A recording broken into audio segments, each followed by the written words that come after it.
Hello, What is going on, dude? How you doing? I'm okay. That's good, dude. It's a good day to be. I guess it's a good day to not be in China. Apparently, there's like 50,000 coronavirus cases. Yeah, I mean, I was difficult to get the accurate information. Yeah. One strand of information says, well, it's just the same death rate as normal flu, Yeah. Yeah.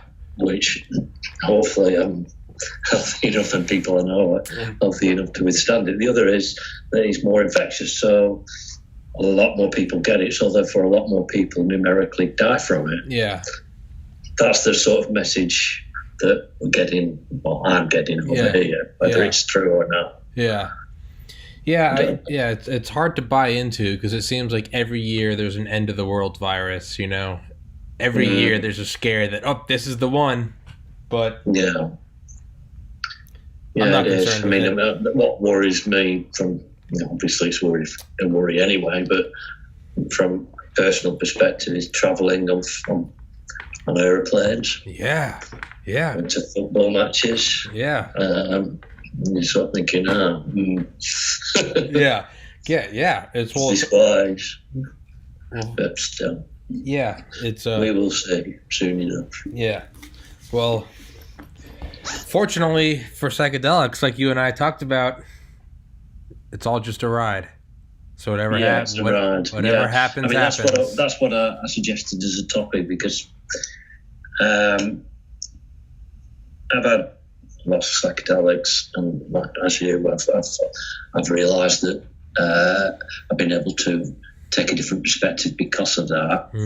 But I haven't got any answers. People say, "Well, tell me about reality." Well, I can't do that. But what I can do, and what I thought might be useful, is when I've been tripping on not all psychedelics, some don't lend themselves to this, but some do. LSD does, for instance, is contemplation whilst under the influence, and exploration of thoughts, reading, watching videos of questions relating to consciousness and reality and life. Yeah. And I think it's, that's something I do, but it doesn't mean because I've done a lot of that, I'm capable of putting everything together in a single theory. So, well, this is what it is. Yeah. And I think that's unanswerable. Yeah. I think a lot of people more intelligent than myself say that. Yeah. But I thought what I could do is in the book. By the way, for anyone's not seen the other videos, I've dominated Milton Trott. I wrote the Drug User's Bible. In the book, I've got a section at the end on culture and society and related to drugs. And I've got section 4.6.2 is food for the psychedelic mind. What I attempt to do is give people who want to explore this area and these questions just some headlines, if you like, to think, have you seen this? Have you thought about this? Here's somewhere to look. Maybe you should read that. Maybe you should watch that video. Have you heard of this guy? Because I've over many, many years, I sort of found these as avenues of exploration, which I took. So I'm not going to put forward any sort of will breaking proposition. But all I'm going to do is give a number of suggestions on areas that people listening to this who take psychedelics or even don't can actually explore for themselves. Okay. And start to ask the questions I've asked and find answers for themselves. Yeah. Does that sound reasonable? Yeah, absolutely. Okay. The first one, this was before I had any psychedelics, that the first thing that ever made me think things aren't actually as they appear to be was Einstein's theory of relativity. Okay. And it wasn't a mathematical question, a sort of intellectual question at the time. It was when I was young teens, early 20s.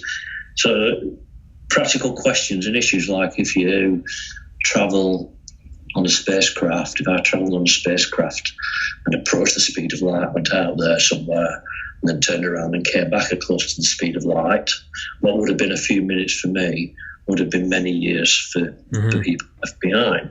Now that's actually a scientific fact. Yeah. Theory of relativity. And as soon as I heard that story and similar stories, it suddenly hit me that, hang on a minute. Yeah. How can that be possible? How can, when I live and I walk around and I talk and I think and I'm eating a drink and, this isn't how it appears. That's basically saying that time isn't linear. Yeah. And time isn't as necessarily something that I'm experiencing second to second. It's not. It's sort of blowing all that away. Yeah. It's this was all pre drugs, pre psychedelics, and I thought that was sort of an itch, sort of splinter in my mind, as Morpheus said in the Matrix. Yeah. And it's there, and it's sort of, something wrong. If I think about it, it's sort of, it's a question I need to answer to validate everything else. Because if time doesn't work how I think it does, then what else does? Yeah. What else doesn't? What is? It's the first question. That was the first whammy. It was, and I carried that with me, and I didn't think anything else of it, and it just kept coming to me every now and again. And never did resolve that question, but I carried on living. The next sort of event on the horizon was quantum physics, and this was post my first LSD trip. My first LSD trip was a long time ago. And I just remember everything was it's the dollhouse effect. It's called. There's sort of an idyllic representation of itself. I'd walk the streets and the houses were perfect, and the sky was sort of not. It was like above me there, and I could almost touch it. Yeah. So that sort of thought, wow, okay. And then so that started to open up this possibility that we both discussed about. What's real? Am I on a train and can I get off it? Yeah. Which is that's your metaphor, which I think is a great metaphor, that way. A really good metaphor. One of the best I've heard. Oh, thank you. Yeah. Thank you. I'm flattered. So, quantum physics, having had the LSD, nothing, it wasn't earth-shattering because I didn't know very much, but it was enough to sort of make me sort of wonder a little bit. Until quantum physics came along, I watched a documentary, I think it was on the BBC, and it was called "What the Bleak Do We Know?" And I thought, okay, so I watched it. It basically was asking questions about, and you can get it on the DVD, and it's really worthwhile people getting hold of that. It might have been Channel 4, I don't know, but it was on British television. But within that, they had scattered in different parts, 3 little cartoons lasting 2 or 3 minutes each. One was 5 minutes length, called Dr. Quantum.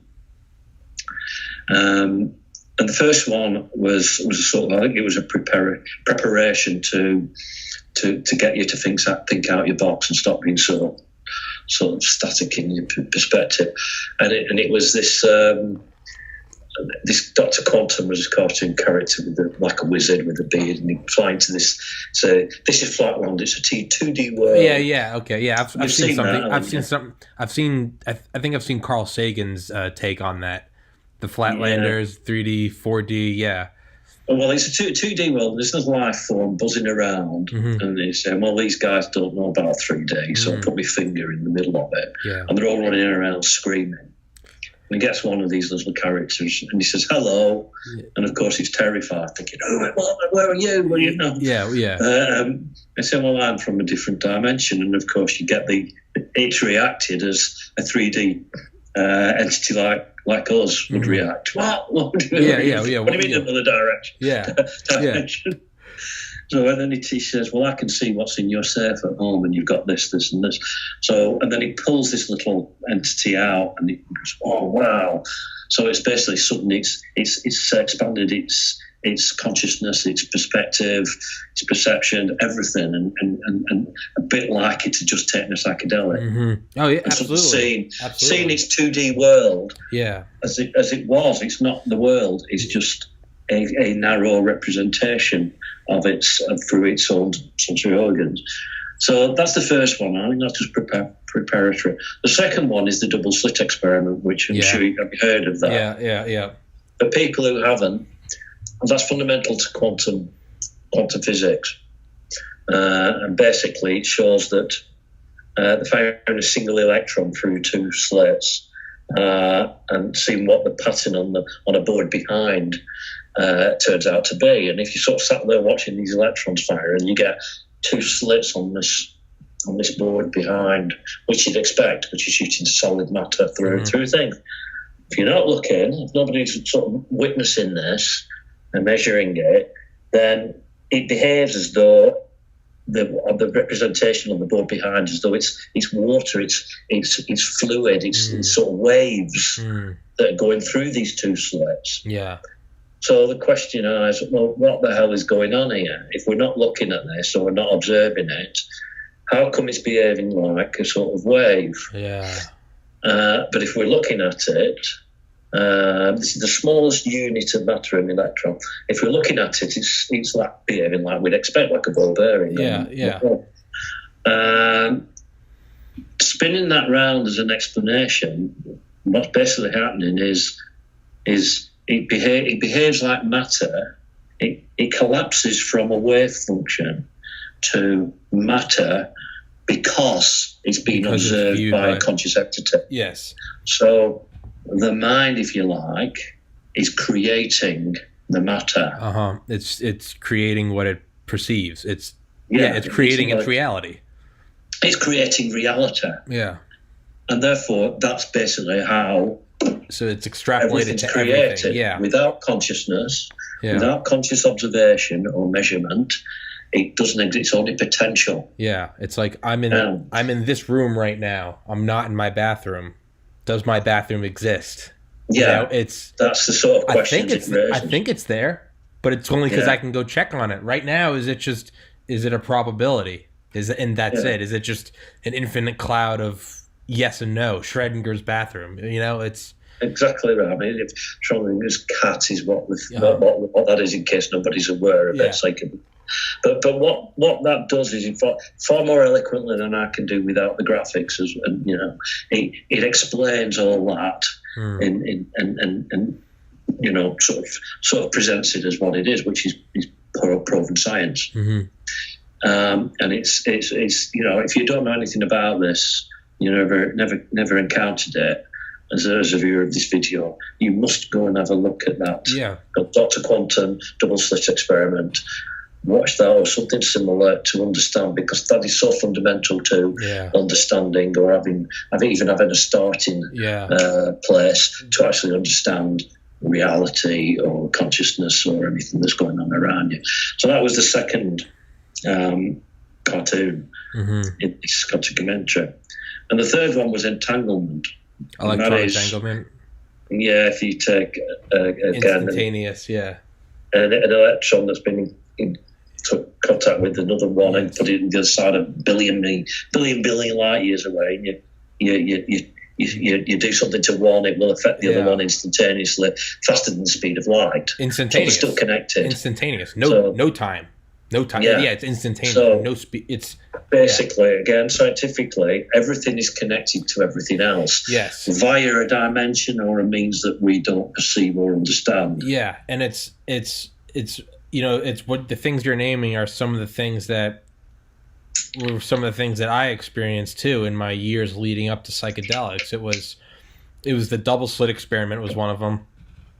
The other one was just it seemed that no matter how far we zoomed in, we never got to the bottom. We got to the atom, then we got to the proton, the neutron, and the electron, and then we got to the quarks and the gluons, and then we got down to Planck space.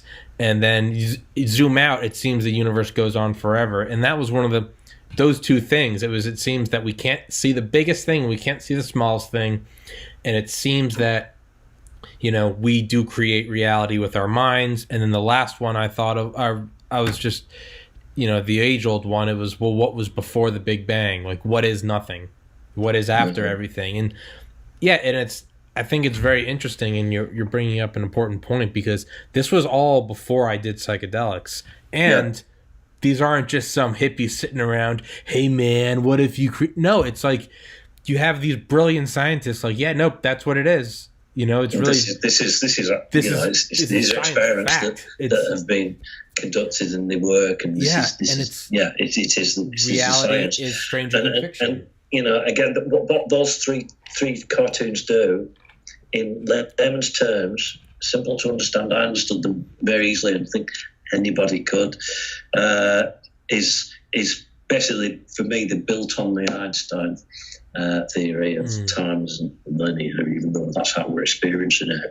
Suddenly, it opens up the possibility of, well, what is, if reality is formed by active observation, if every atom in my body is connected to every other atom in the entire world, and not just because I can't perceive it, but it is. What else? So that, if I said food for psychedelic mind, that's what this section's about. This is something as a sort of must sort of line of inquiry that anyone who's interested in this, in my opinion, should be looking at. That's why I've got it as number 3 on my sort of list here of foods to explore, to feed to your mind when tripping or subsequent to a trip. By the way, on these things, have you heard of the E8 crystal? No, I haven't. I think it's quite new, and I'll just throw this in because I don't know much about it. Physics? It's about that the 8th dimension can be projected down to the 4th dimension and into 3, which is our sort of reality construct, and everything can be shown through this to be built on tetrahedron building block. Tetrahedron, the three collateral triangles. There's stuff about the golden ratio in there, but it links into this, and the Planck length is the minimal and sort of pixelated worlds. So just throwing that phrase in for anybody who actually does listen to this and want to follow this line of inquiry, that's something to actually investigate. There are a couple of videos I found on it as well. But as I said, this is quantum physics, and it's definitely something that qualifies as food for the psychedelic mind. Absolutely. So I've covered Einstein, and I've covered quantum physics, and I've given 3 sort of really elementary sort of starting points that should actually start your sort of your brain firing on all cylinders. Yeah, absolutely. It's almost like psychedelics sprinkled these into reality. It's almost leaving it's like if you just started finding random puzzle pieces in your house, maybe you found one a day, you might start collecting them after a while. And after a couple of years of, tossing them all in a box, you might start to look at it and be like, I wonder if I can, and it would, let's say it showed a puzzle, and it showed a map, and it turns out your house has like an attic or a basement that you didn't know was there, right? But because you didn't know it was there was no way for you to find it. So instead, it just leaves these little breadcrumbs. That's kind of what all this stuff is like. It's like, you can only know what psychedelics are once you've done them. They cannot be explained. At least not for you and I. We can't. So it's almost like these facts: electron entanglement, double slit experiment, theory of relativity, 3D, 4D, 8D. It's almost like reality is leaving these little like fishing lines into our reality, and eventually you bite onto one of them, and you're like, "What is this?" And it pulls you to another one. It pulls you to another one. And then you finally take mushrooms or LSD, and then you jump into the whole. It's like taking the Flatlander. For me, sort of psychedelics made these. I was aware of some of these things before I started taking psychedelics, but psychedelics made these more important because what I found psychedelics did for me was they made me more. The bigger questions became more important to me. Yeah, they're not just this thing out in the questions periphery. About what am I? Yeah. Okay, I can say, well, this is what you are, but more than that, what am I? Yeah. What am I? Yeah. And when you're living your life in a sort of linear, your day-to-day narrative, you don't stop to think about this. And when I was sort of starting to realise that, when I get to my deathbed, if I'm not careful, I've never even questioned and explored what I actually have been. Yeah. And I'm dead now. Yeah, it's just like, hope you had fun, the end. It's, you want to... Yeah, it's you've got to get off that ride. I mean, it's your train again. You've got to get off that train.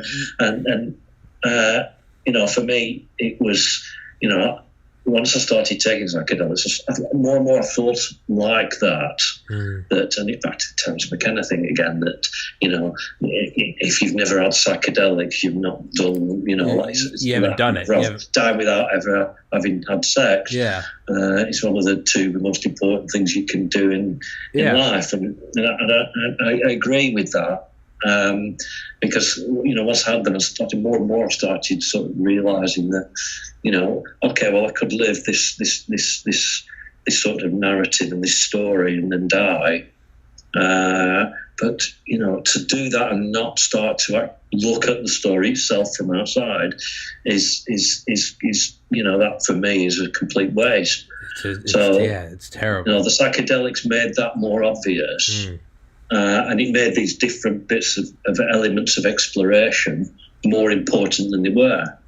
Because if you live your life down here doing your day-to-day stuff, and you just stay on that. You don't lift your head up, and and once I lifted my head up, these things became more important because there were potential routes to solve these fundamental questions that I had spinning in my mind about what is going on and who am I and why am I and what is it and the sort of questions that and once I started asking them the questions, I'm sort of in a place mentally where I'm thinking, why the hell isn't everybody asking these questions? That's the time. That's the shit that happens. Is like, it's.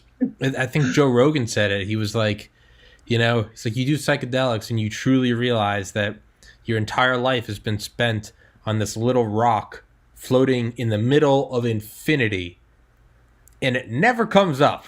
He's like, why is that not on the news 24 hours a day? Another day, good morning world. Here we all are on a fucking rock in the middle of infinity. No one knows how we got here. There's a big nuclear explosion in the sky. What the hell is going on? But it's one of the things that once you start to look at it, you're like, not only can you not stop thinking about it, you're like, how does everyone else... You're like, is no one else seeing this? It'd be like if a dragon flew overhead. You'd be like, there's no one else looking at the fucking dragon? No, because they're looking down. They're busy. Yeah. They're busy people. Yeah. They're too busy, man. Yeah, it's like, I got shit to do. I got the next thing to do. I got that. But you're like, there's a fucking dragon, It's... And this isn't being lazy. It's not the opposite of busy. It's actually using your time more...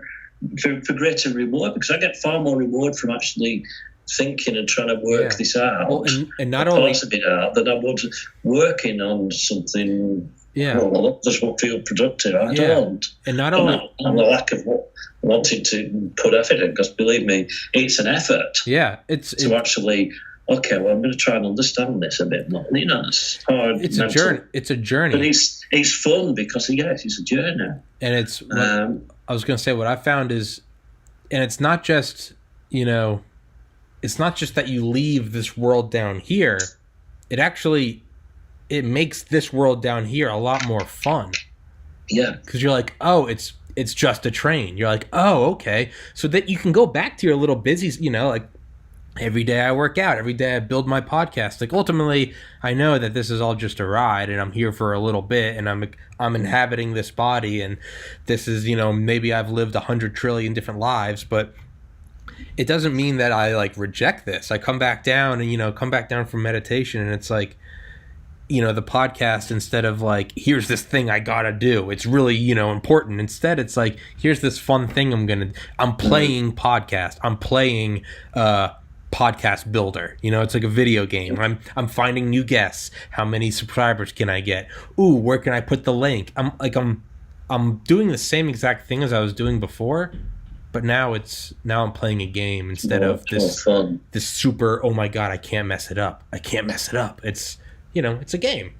Yeah, it is. And it's, you know, I think with playing, you know, what to actually get to the point where you enjoy reality from in a different way. I mean, I'm not saying that people who never take a psychedelic can never get outside the perspective and the sort of linear narrative that they're actually existing through. They don't have fun. They do, but I think it's a different type of enjoyment once you actually take a different perspective and come back into it, and you don't enjoy it in the same way that you did previously. Okay, well, that's quantum physics. I think that's a really good place to start. Although I've got that as number 3 as a food. You know, that's a good building block to a good area to explore. Yeah. If you want to do this and endeavour to try and understand more and explore more of what reality actually is. Mm-hmm. Now the first two that I've got 2 names here, and one is the one we've mentioned loads of times, is Terence McKenna, because he's a really good place to actually start to actually think outside the box. Before we go any further, I have a friend named McKenna. She's a girl. You told me last time. She loves Terence McKenna, and she loves your. Whenever I do an episode, I send it to her on Instagram, and she loves it. She listens to him. She loves you. And I told her last time I was going to have you give her a shout out, but I forgot. And so and I promised her. So this time, you gotta give a shout out. You gotta, as the author of the Drug Users Bible, you gotta say hi, McKenna. McKenna. Is that first name? Yeah, her first name's McKenna. That's first name McKenna. Hello, McKenna. Hello. Tony Milton. Yeah. She is an official shout out. Yeah. The author of the Drug Users Bible. I hope this podcast is okay for you. Yeah.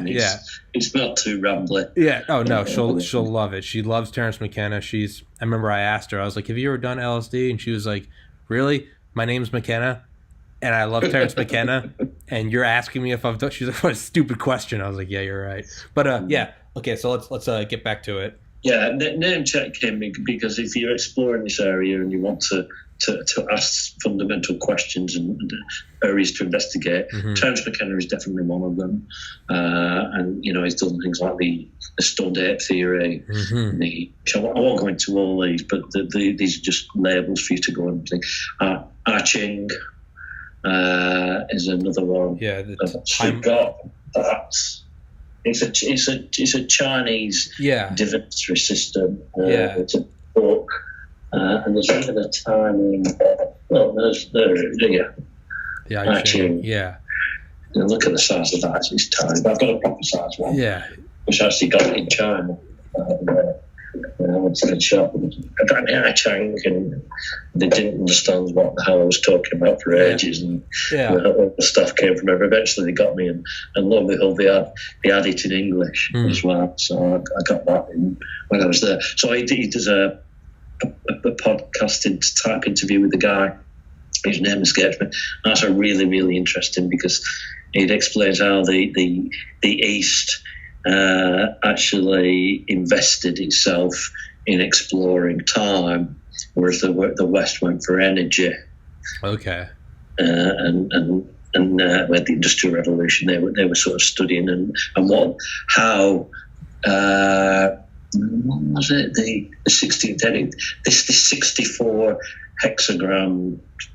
It's difficult. I can't do it. Yeah. I don't know enough about it to explain it. Like Terence McKenna, and I'm just making an idiot of myself by trying. So go and listen to Terence McKenna talking about it. It's ICHING. I Ching. And his thing was time wave zero, right? That's another one. The time wave zero. Yeah. But there's a whole range of theories and propositions that he presents with unparalleled eloquence, which are really, really entertaining. So that is definitely, you could spend a long time doing that. Yeah. But definitely an area to sort of investigate when or after you've tripped, or whilst you're tripping, or when you're just in the sort of psychedelic arena.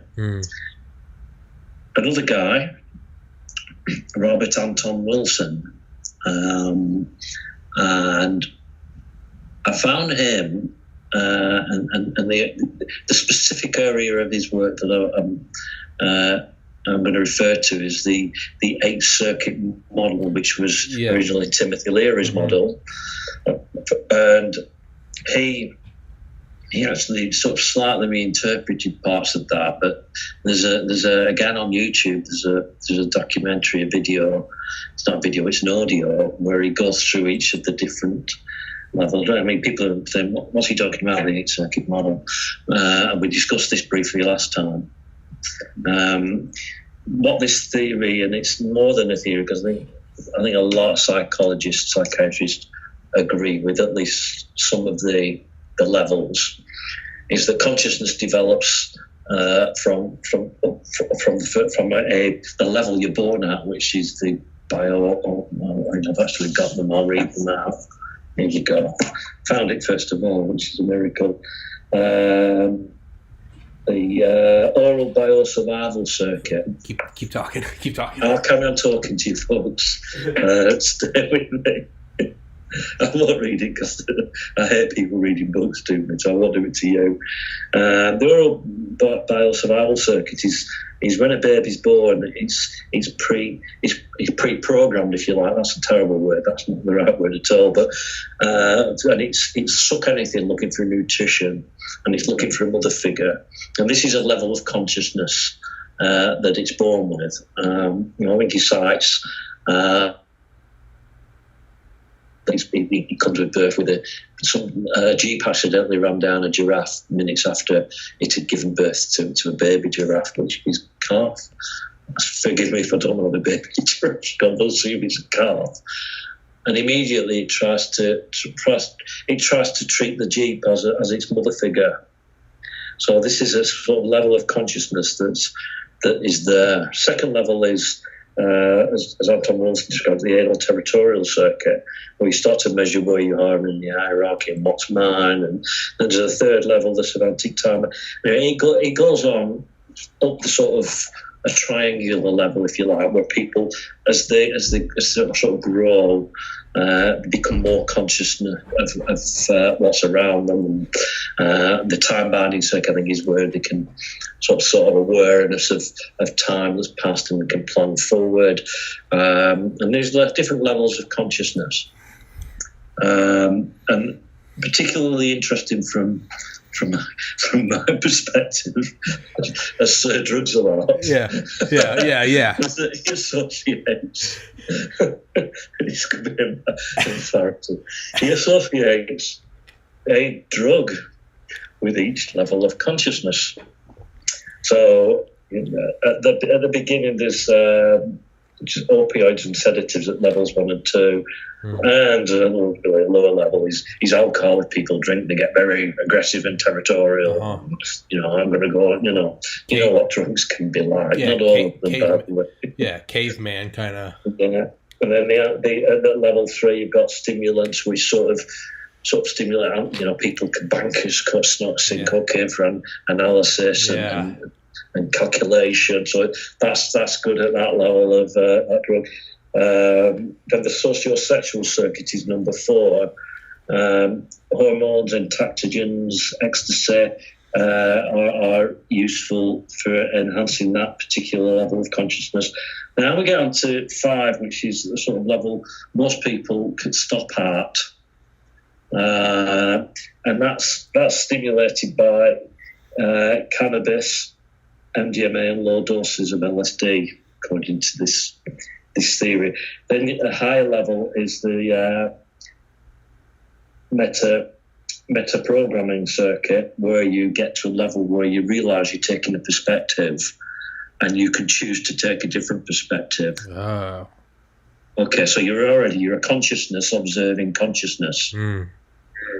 I'm conscious, I know what consciousness is, and I'm going to work on my consciousness and take this different perspective. And at that level, you're obviously starting to work your way up to higher levels of consciousness. And he says LSD, mescaline, psilocybin, and dimethyltryptamine associated with that level. And then the next high level is psilocybin, LSD, DMT, and then the final top level of consciousness, dimethyltryptamine, and that's by the way, is the non-local quantum circuit. So you've got quantum, this is quantum physics coming into consciousness. Dimethyltryptamine and ketamine, would you believe? So he presents Leary's original model using different terminology, and I think he as an audio session, far better. But he's Leary's fundamentally. And so, again, Robert Anton Wilson is for anyone taking psychedelics, I think is a really good area to look at, particular talk. And he's probably got it in his books. And I've got his books, and I've sort of not really properly read. I've got one of his books anyway. I've probably read it, and I will do. So I've got Robert Anton Wilson, definitely an area to look at and a guy to sort of explore and look into. I've got Terence McKenna, Robert Anton Wilson, quantum physics. 3 areas that you're going to likely find to be interesting if you're exploring, if you're a psychonaut wanting to explore what's going on and what is reality. Yeah. Next one I've got morphic resonance. Have you heard of morphic resonance? Yeah, haven't you? Oh, good. So I can assume everybody's starting at the same level. Now, the problem with this is that you can't help me out when I make a bumbling fool of myself and I fail to explain it. This is from Terence McKenna's mate. I think he was a British psychiatrist, some sort of scientist anyway, I can't remember what it is. Dr. Rupert Sheldrake. And he came up and he went to America and met McKenna. And I think part because there was affinity with what Rupert Sheldrake was talking about with this morphic resonance. Well, he said, I'll read, this is the wrong quote, I'll try to shortcut it, but I'll just read what it says.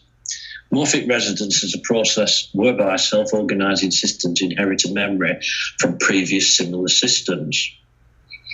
Now, think about that. What's he saying? A process whereby self-organizing systems inherit a memory from previous similar systems. Now, let me throw in examples that he normally gives here. This has been tested, by the way. It's not sort of some random rambling. If you teach mice or rats in a lab, you've heard this. I have epigenetic imprinting. Somewhere in the UK, and you have a large population. You treat them. You teach them a new trick. Then a large population of rats in a laboratory in San Francisco will learn it faster. And then a large population in Brisbane in Australia will learn it faster still. So there's this sort of pattern recognition in the sort of collective consciousness. Oh, no, I haven't heard of this one. Yeah, never mind. I thought I had. Never mind. Okay. Right, okay. Now, it says in most general formulation, morphic resonance means that the so-called laws of nature are like habits. Now you understand where McKenna comes in. Novelty versus habit.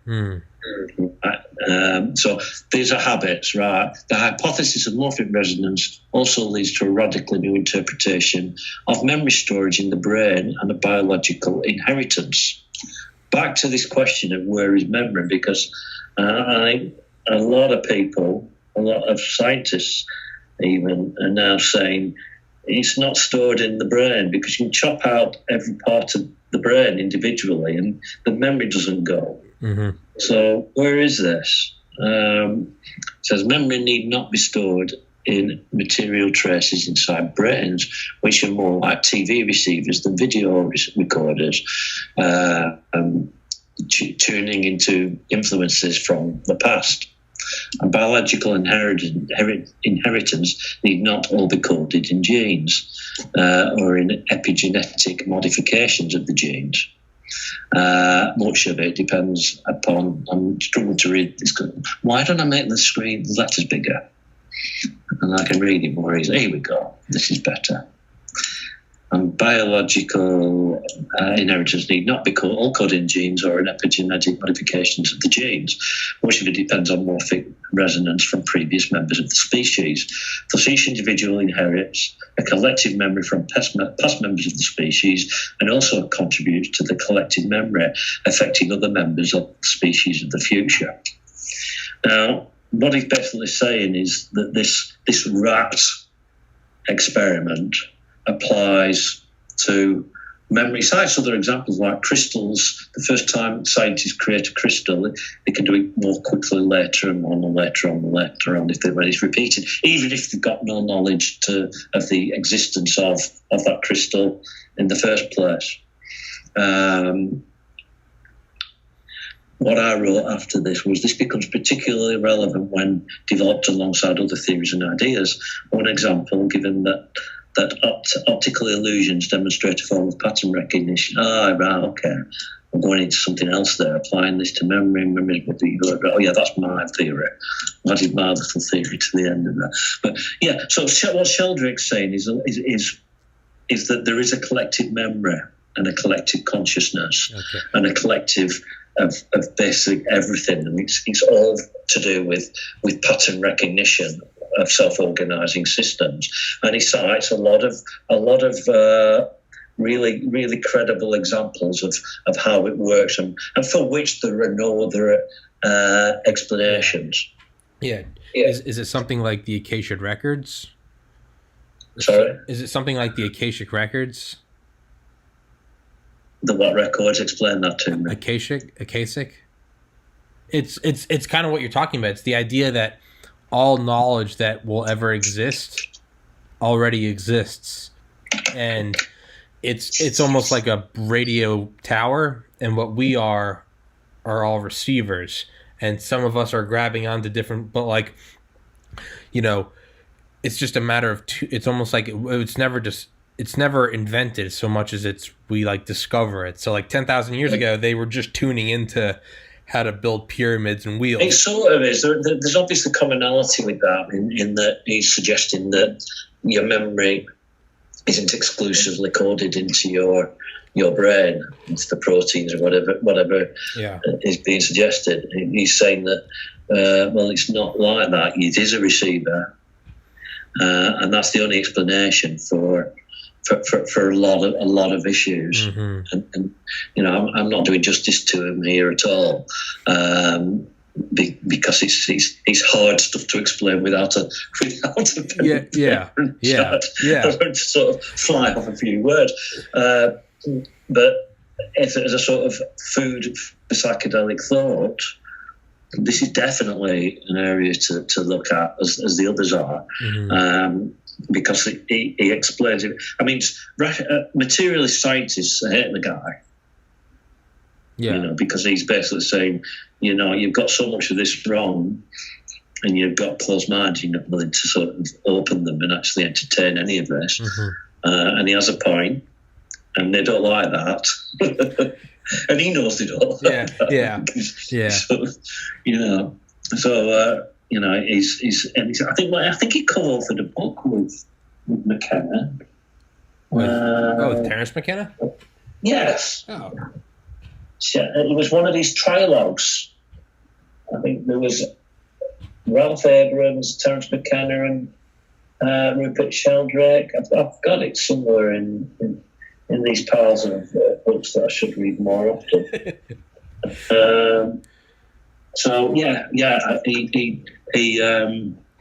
He did.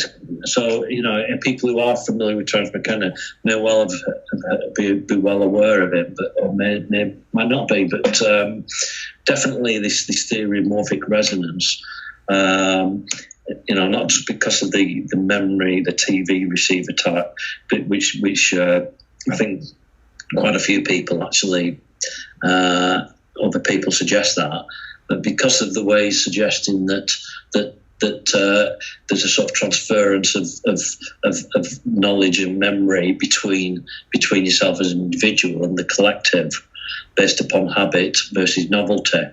And you can see the obvious interaction with a lot of what McKenna's talking about with novelty versus habit, and this contradiction and constant battle between the two, which he spends a lot of time talking about in his YouTube lectures.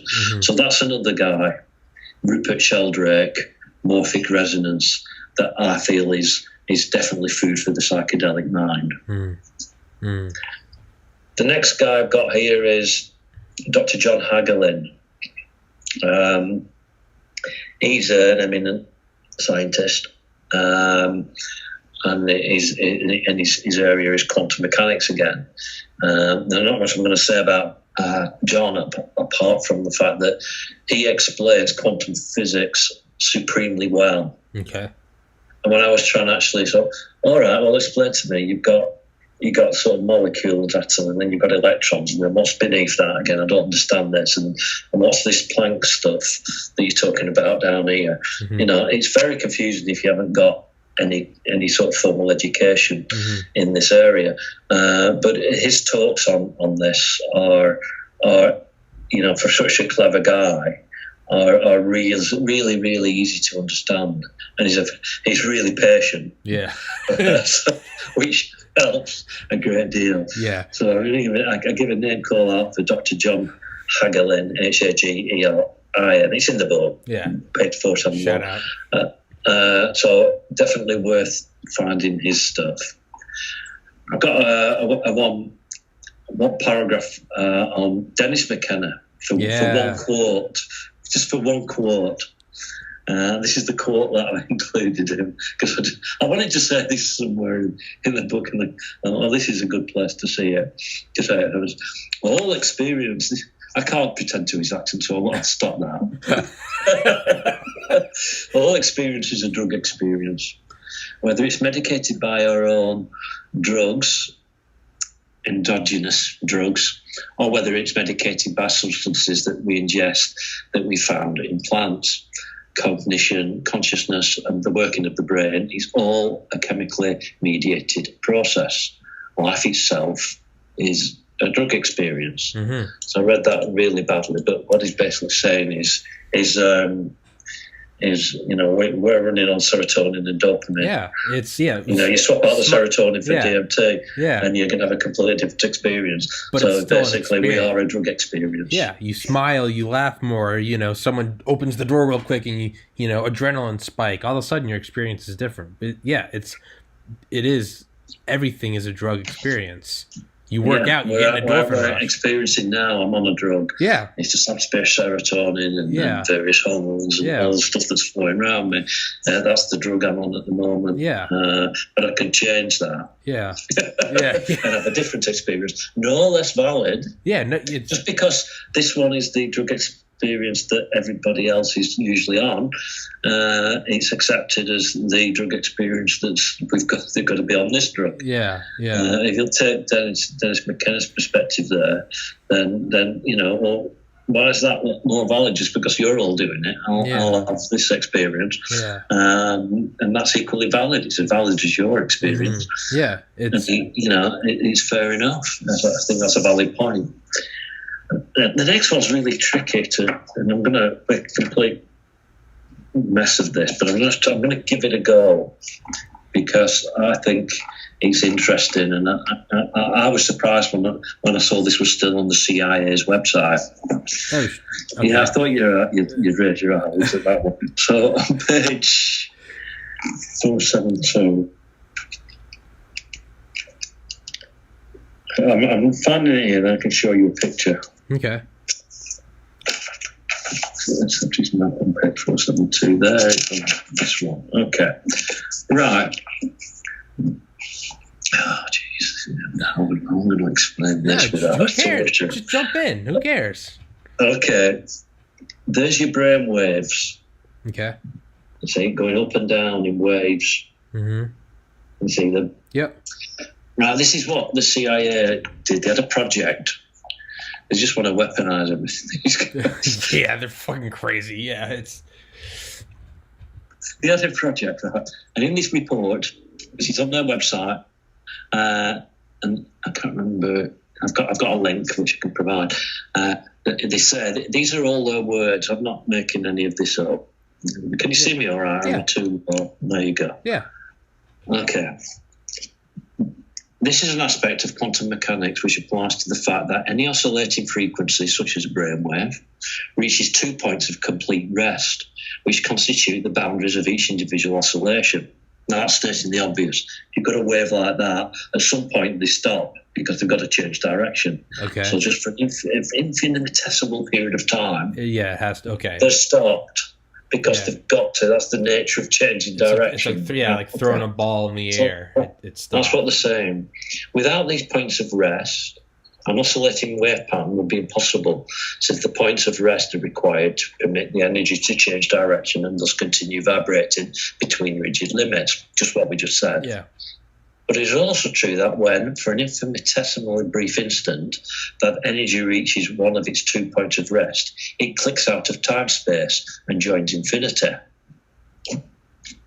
Okay. This is the CIA. Yeah, no, I know. This is why you're sort of thinking, okay. That critical step out of time space occurs when the speed of the oscillation drops below 10 to the minus 33 centimeters per second, Planck's distance. So it's going into quantum mechanics there. So it's saying, so it stops when you're at that speed. Yeah. To use the words of Bentov, I don't know who Bentov is, 11, quantum mechanics tell us that when distances go below Planck's distance, which is 33 cm, we enter, in effect, a new world. Okay. So you're entering, so at this point I'm thinking, why is this meditation when you're trying to get to this point? Slow. Yeah, so they're saying, okay, so you stop there and you enter, you click out of time-space. Okay. At this point in your sort of brainwave. To return to our case in point, the human consciousness wave pattern reaches such high frequency that the pattern click outs come so close together that there is virtual continuity in it. Okay. So if you're going it's the click outs perceive it as normal together. Yeah. Okay. Then a portion of that consciousness is actually postulated to establish and maintain its information collection function in those why am I reading it like a child? It's because there's only so many words on each line. Yeah. Then a portion of that consciousness is actually postulated to establish and maintain its information collection function in those dimensions located between time-space and the absolute. So at that point in time where all these clicks come together, consciousness is outside this dimension. Mm. It's between time-space and absolute. Thus, as the Alra-Host, there are words I'm not saying, Alra-Host continuous click-out pattern establishes itself in continuous phase at speeds below Planck's distance, but before reaching the state of total rest. Human consciousness passes through the looking glass of time-space after the fashion of Alice beginning her journey into Wonderland. So he's saying when it gets close to this static point, you go into another world. And it gets the gateway experience with its associated hemi-sync technique is apparently designed if used systematically and patiently to enable human consciousness to establish a coherent pattern of perception in those dimensions where speeds below Planck's distance apply. So he's saying consciousness can basically be coherent in this sort of outside time space. This holds true irrespective of whether the individual is exercising his consciousness while in his physical body or whether he is doing so after having separated that consciousness from the physical body, the so-called out-of-body state of mind referred to earlier. Okay, so what we're basically talking about here is basically psychedelic experiences. That's exactly what we're talking about. Out-of-body experiences, consciousness outside the sort of linear thought pattern of normal, deep meditation. Everything that we've been talking about, they're basically, this paper is basically accepting that. Yeah, I found, I was going to say, in I've been meditating since 2008, and I would say I've probably had out of the thousands of times I've meditated, I'd say I've had probably like 5 or 10 truly psychedelic experiences from meditation that were crazier than any psychedelic experience I've ever had.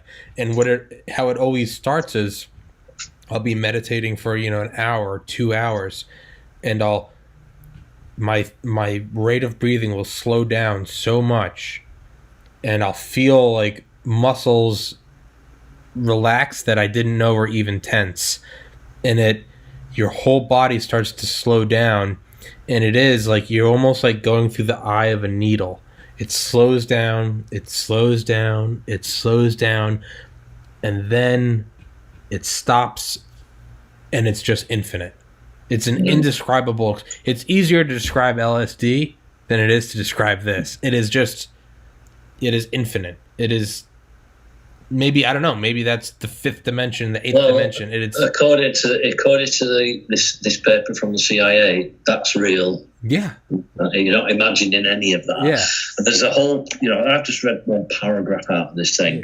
I've got the link to the PDF. Okay. I'll put it in the video. In the book. I can copy paste that for you, and you can actually put it underneath the video. I will.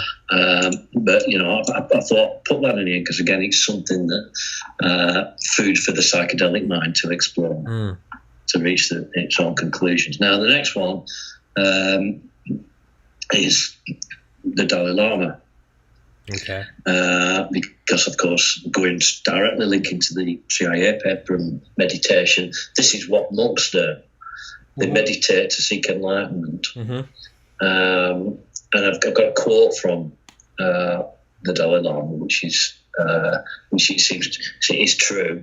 And he says, broadly speaking, although there are some differences, I think Buddhist philosophy and quantum mechanics can shake hands on their view of the world. Absolutely. So, that's it's an area to explore as for the psychedelic mind. It's food for the psychedelic mind, and there's more to Buddhism than you've not actually looked at it. Yeah. Or in any way, it's more to Buddhism than you would imagine. It's because it's all about raising consciousness and through meditation, and leaving all this behind. You back out. That's the best way I can describe it. It's like getting out of a car. I think that's what Richard Alpert Ram Dass said. He was like, imagine if you spent your whole life driving around a car. You would think that you're a car. You would you'd be like, I have to be on the road. I have to go to the gas station. You'd look out at like fields and be like, or, you look at a tree and be like, man, I wish I could climb that tree, but I'm a car. And then one day you meditate and you notice the handle and you pull the handle and you step outside. You go, oh my God, I'm not a car. I was in a car. That's what this is like. You back out of it. It's like a suit, like a hazmat suit. You take it off and all of a sudden you're like, oh my God, I'm not that. And it's indescribable. It's the divine. That's what I mean. That has to be what heaven is it's you're untethered, you're infinite, and it's just it's a drop in, you're like a drop of water landing in the ocean. You're no longer a drop of water. Where does it end and where's the ocean? It's just infinity. And I love it and I hate it because when you're there, for me, I can only stay for a couple seconds, and then I fall out of it. And I want to go back, and that's why I couldn't. I don't have the patience to meditate. I'm too lazy. I can't think. I've been so frustrated with it. Yeah, and I've only been in that spot maybe 5 times, and I've meditated thousands of times. I haven't been there in years, and it's. Always think about it like, if I could just go back. That's what has to be heaven. That's nirvana. It's dissolution of reality. And what I'm looking at is monks do this, and I was just going to throw in a reference to the drinking of green tea. Okay. As they drink green tea because there's a chemical in that L-theanine, an entropic, which helps calm the mind and is conducive to meditation. So it's not an accident that people drink green tea who meditate. There's actually logic to it, because it's one of the things I've got in the book as a psychoactive to look at. But yeah, so Buddhism, there's definitely more than you might imagine. It's not a sort of, anyone who's got no idea of what it is. It's not a deity type leap of faith. You must believe this type. No, it's more a philosophy. You experience it. There's no more philosophy than religion. Yeah, it's not like, trust me, this is what it is. It's, you go experience it for yourself. It's like what we always say. Don't believe what I say. Exactly. Measure your experience against it. That's exactly what Buddha said. That's Buddhist. Yeah, don't believe anything I say. Test your own experience. Yeah, if it doesn't align with your own experiences, and that to me gives it more credibility. Exactly. The fact that it's not trying to sell it. It's like you and I. It's like you and I. We don't have any stake in LSD. It's not like we're pitching LSD. Like, go try it. Don't take our words for it. Go try it. And maybe you'll have a completely unique experience. Come back and tell me. There's no this is what you believe and this is what you feel. No, let's go do it. You're jumping into infinity. It is. One of the things psychedelic teaches you is that don't believe, just use your own judgment, your own mind, and find your own position and perspective. Well said. On the same lines, the next one is samadhi. There's a video on YouTube. Part one's called Maya, the Illusion of Self, and I just put that in there because I think it lasts about an hour and a half. It's one of the best visual representations I've seen that explains that you are not your thoughts. You are the awareness behind them, or above them. That's who you are, and those are just words, but it sort of presents that in a different way, which I really enjoyed watching. So SAMADHI, and if you search YouTube, you'll find it pretty quickly, and it's out there. Yeah, it's. I've heard of samadhi, and Richard Alpert Ramdas, rest in peace, he used to say, he said, the seer is not what is seen. If you can observe it, it's not you. And another one was, you are not the voice in your head. You're listening to the voice in your head. And it's, to people who've never sort of explored this area at all, this can usually can often come across as these, there's something wrong with this guy. Well, that's the thing. If you haven't done it, and that's why I like the films like this, because they present it far more impressively than it is possible just through talking about it. And it's that's why I said, well, go and have a look at that, and go and have because then you get a proper feel for what I'm saying. For instance, I could talk for ages on samadhi, but the viewer of this podcast won't get 1% of what they would get from spending the same time watching the video. So that's why these are just sort of starting points, really. And that's it in terms of the sort of fragments of food. But after the last word, I say, as fascinating as all this is, don't spend all your trip time engrossed in it. If you're able to go outside safely and integrate with nature, do so. So I'm saying is I've quite often I've sort of started looking at something in this area. I've been sort of completely blown away, and before I know it, the trip's I'm over. Coming down from trips almost. Why didn't I go and sit in the sort of the garden this is what so try and not get too sort of obsessed with it whilst you're on a trip. Exactly. It's but do it. Do spend some time, I think, sort of asking these questions. And all I've tried to do here is give some start points and some areas that you might pick and look at, that you might not otherwise have encountered, and they might be of some use to you in terms of your own exploration and finding out where you are and who you are. Yeah, that makes sense. Yeah, it's kind of like what McKenna said. Like, you can like read about sex all you want, but if you never have sex, you never know what it's all about. It's like you can read, like, these are great things to pull you into the idea of psychedelics, but you can read a million books. It's not going to be the same as eating some mushrooms and sitting in a field of grass and looking at a tree on a sunny day. No. Like it's important. You got to do the sort of dive into it, but also don't forget, if you're going to take it, maybe once take LSD and look into all this stuff, and the next time you take it and just go sit in a chair on a sunny day and just watch the clouds. You'll almost reach the same conclusions. Well, I think it is doing both. I mean, this is just theory unless you've experienced the sort of psychedelic experience in reality. Yeah. This is all theory, and it's very, very interesting. But so if you can spend a little time just in wonder. Oh wow! I was so wrong. I'm not a narrative of a linear narrative of thought at all. Yeah. Get that. Yeah.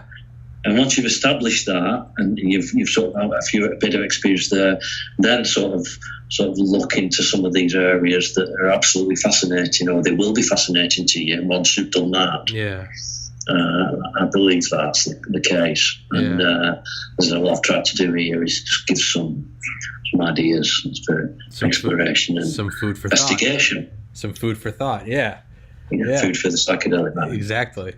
All right, man. Well, we're coming up. We're over an hour, so I'll let you go. But let's definitely do another one. I'll message you on Reddit. Let's definitely do another one, and we can plan what topic that will be. As always, Dominic, thank you so much. It's such a pleasure to talk to you. It's nice talking to someone else that makes me feel less crazy, and on the other hand makes me go, or maybe he's just as crazy as me. But either way, I don't feel so alone. So it's like, okay, maybe everyone else is crazy, or maybe we're both crazy. But whatever, it's good to have a friend. Absolutely. All right, Dominic, take care. Have a good night. I'll see you next time. All right. Yeah. See you. Bye. Bye-bye.